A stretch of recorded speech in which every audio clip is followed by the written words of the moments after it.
चलो अब मैं आप लोगों को ए सेट के प्रश्नों का उत्तर दे देता हूँ। तो ए सेट के प्रश्नों के उत्तर आप लोग मैच कर लेना क्या क्या लिए हैं, ठीक है। तो चलो शुरू करते हैं। तो यहाँ पे देखो बिंदु 3, यहाँ पे दिया बिंदु -3, 5 किस चतुर्थांश में होता है। तो किस चतुर्थांश में होता है, तो आप लोगों को चतुर्थांश पता होगा एक्स अक्ष और वाई अक्ष वाला, ठीक है। प्रथम चतुर्थांश में दोनों प्लस में रहते हैं, द्वितीय में प्लस और माइनस, तृतीय में माइनस माइनस, और चतुर्थ में एक होता है प्लस में होता है और एक होता है माइनस में होता है। तो यहाँ पे क्या है, आगे जो है माइनस में है और पीछे प्लस में है, मतलब द्वितीय चतुर्थांश। तो यहाँ पे आंसर आपको क्या लेना है, द्वितीय चतुर्थांश लेना है। इसके बाद जो द्वितीय चतुर्थांश लिए होंगे उनका आंसर सही रहेगा। इसके बाद देखो 6 और 4 का समांतर माध्य होता है। मैंने समांतर माध्य को आपको समझाया भी था, ठीक है। 2 नंबर क्वेश्चन में समझाया था मैंने कि समांतर माध्य कैसे निकाला जाता है। तो कैसे निकालते हैं समांतर माध्य, दोनों संख्याओं का क्या कर देंगे, जोड़ देंगे। और कितनी संख्या है, 2 संख्या, 2 से भाग दे देंगे। तो जोड़ेंगे 10 होगा और 10 को 2 से भाग देंगे, कितना होगा 5। तो यहाँ पे आंसर क्या लेना है, 5 लेना है। तो जहाँ जो भी यहाँ पे ब ऑप्शन लिया उनका सही रहेगा।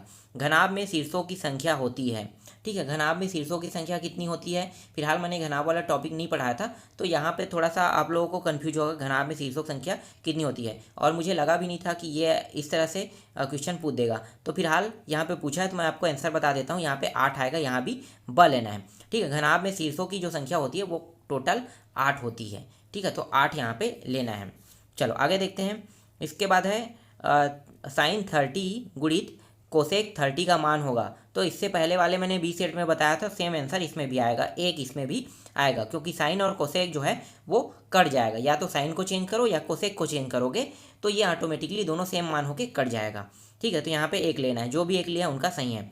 पांचवा प्रश्न है बहुपद x² - 3 के शून्यंक है। ये भी मैंने इससे पहले वाले वीडियो में बताया था, ठीक है। क्या क्या करना है आपको, इस 9 को पक्षांतर कर देना उस साइड तो प्लस में हो जाएगा।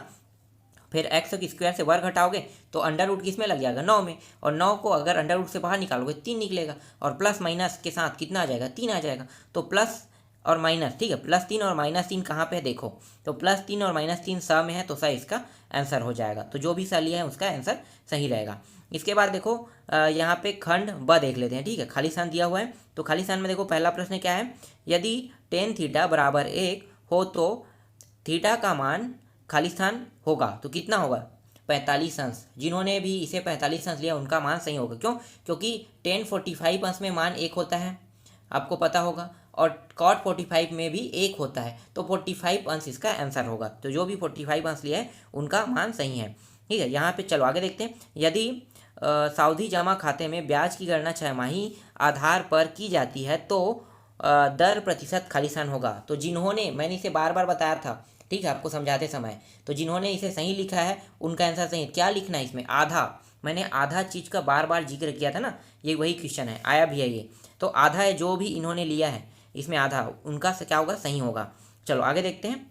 यदि 16:4:x हो तो x का मान होगा। तो ये भी क्या है, मध्य अनुपाती सूत्र लगा के हल करना है। तो 4 × 4 मतलब 16 का वर्ग, 4 का वर्ग 16 हो गया, और 16 × 4 तो 16 16 कट गया, बचा कितना, 1। x का मान 1 आएगा यहाँ पे। तो जिन्होंने भी यहाँ पे x का मान 1 रखा है उनका आंसर सही होगा। इसके बाद चौथा देखो, वृत्त के केंद्र से जीवा पर डाला गया लंब जीवा को खाली स्थान एक सेकंड, जीवा को खाली स्थान करता है। तो जीवा को क्या करता है, सम द्विभाजित करता है। तो जिन्होंने भी यहाँ पे सम द्विभाजित लिखा है उसका आंसर सही आएगा। पांचवा देखो, वृत्त के व्यास से घिरा एक सेकंड, साफ नहीं दिखाई दे रहा, हाँ, वृत्त के व्यास के सिरों पर खींची गई स्पर्श रेखा परस्पर खाली स्थान होती है तो समांतर होती है। यहाँ पे क्या लेना है आपको, समांतर। चलो आगे देखते हैं, सत्यासत्य देखते हैं। तो y अक्ष पर स्थित किसी बिंदु का x निर्देशांक 0 होता है।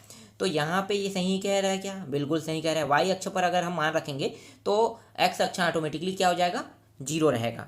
तो यहाँ पे आपको सत्य लेना है। जिन्होंने भी सत्य लिखा उनका मान सही होगा। यदि 2 त्रिभुज सर्वांग सम हो तो वे हमेशा समरूप होंगे, ये भी सही है।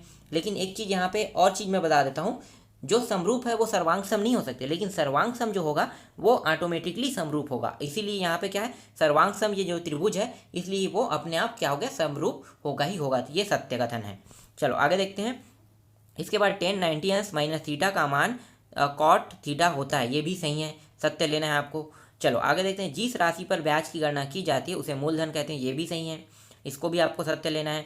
समीकरण निकाय में यदि A1/A2 बराबर B1/B2 बराबर नहीं C1/C2 तो हमें अद्वितीय हल प्राप्त होता है। ये गलत है। ये क्या होगा? ये होगा अनंत, मतलब यहाँ पे होगा कोई हल नहीं होगा। ठीक है, अगर इस तरह से B1/B2 C1/C2 बराबर नहीं हो रहा है तो इसका मतलब है कि कोई हल नहीं होगा। तो यहाँ पे आपको असत्य लेना है। ठीक है, इसीलिए यहाँ पे असत्य आएगा। चलो 2 नंबर